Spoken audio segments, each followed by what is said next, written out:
Hi CMP friends, Miss Brandy here, and today I'd like to share one of my absolute favorite stories, Smokey. A long time ago, in 1950, a tiny bear was born in New Mexico. He ran and jumped, he chased birds and butterflies. He was very happy in the forest. Then a wildfire started in the forest. The fire was started by someone who was careless.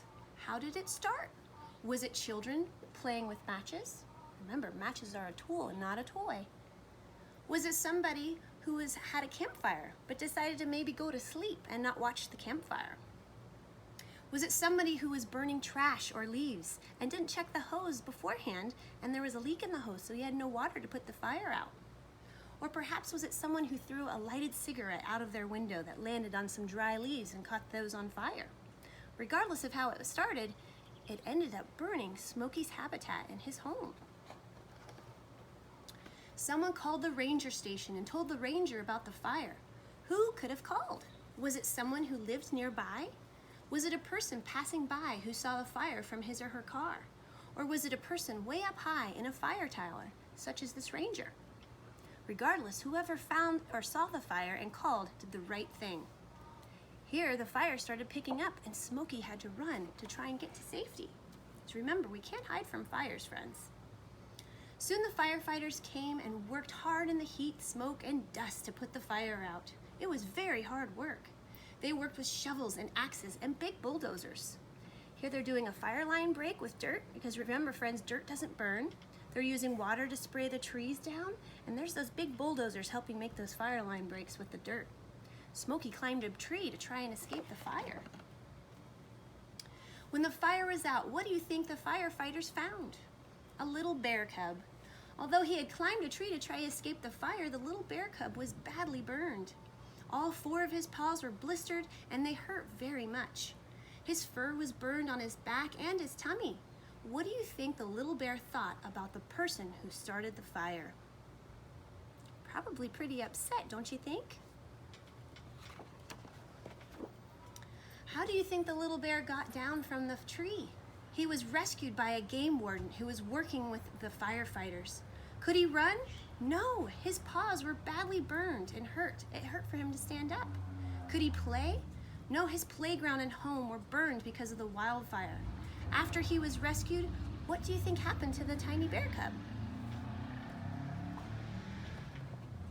Say the game warden took him to a special animal doctor called a veterinarian who put the medicine on the burns and put bandages on his little bear paws. The game warden took the bear to his home and he and his daughter fed and cared for the little bear. And they gave him the name Smokey, perhaps because he smelled like smoke. They named him after the forest fire prevention symbol that was created just 6 years earlier. As Smokey got better, he grew up, and what do you think happened to him? The game warden put Smokey on an airplane and sent him to the National Zoo in Washington, D.C. This was his new home. People cared for him, and he grew up to be a big and strong bear. He became the living symbol for forest fire prevention. Smokey Bear became a hero all across the country and throughout the world. Smokey is always on the lookout for fires.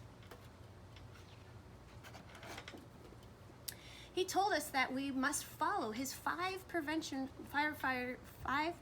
wildfire rules. What are Smokey's fire prevention rules? Let's see.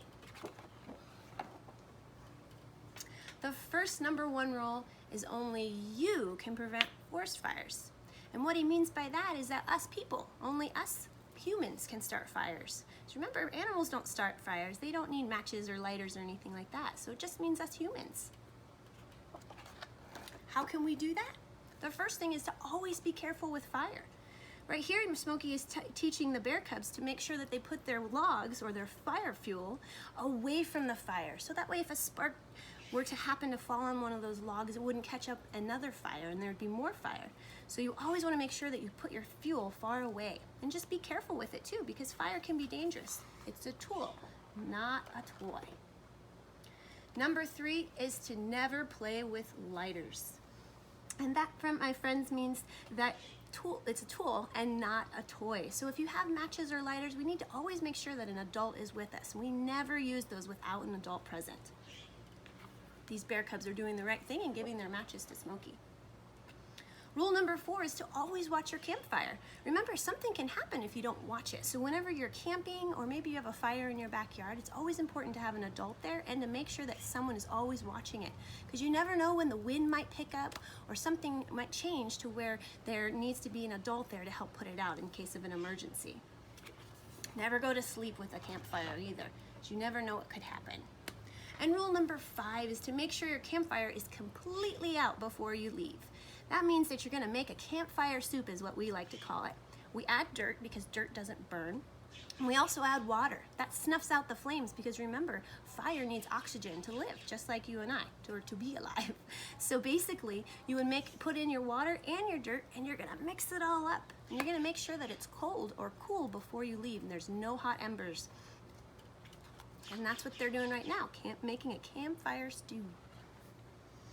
Smokey Bear is very glad to know that you are his friend. Now he counts on you to help him promote his rules to prevent wildfires.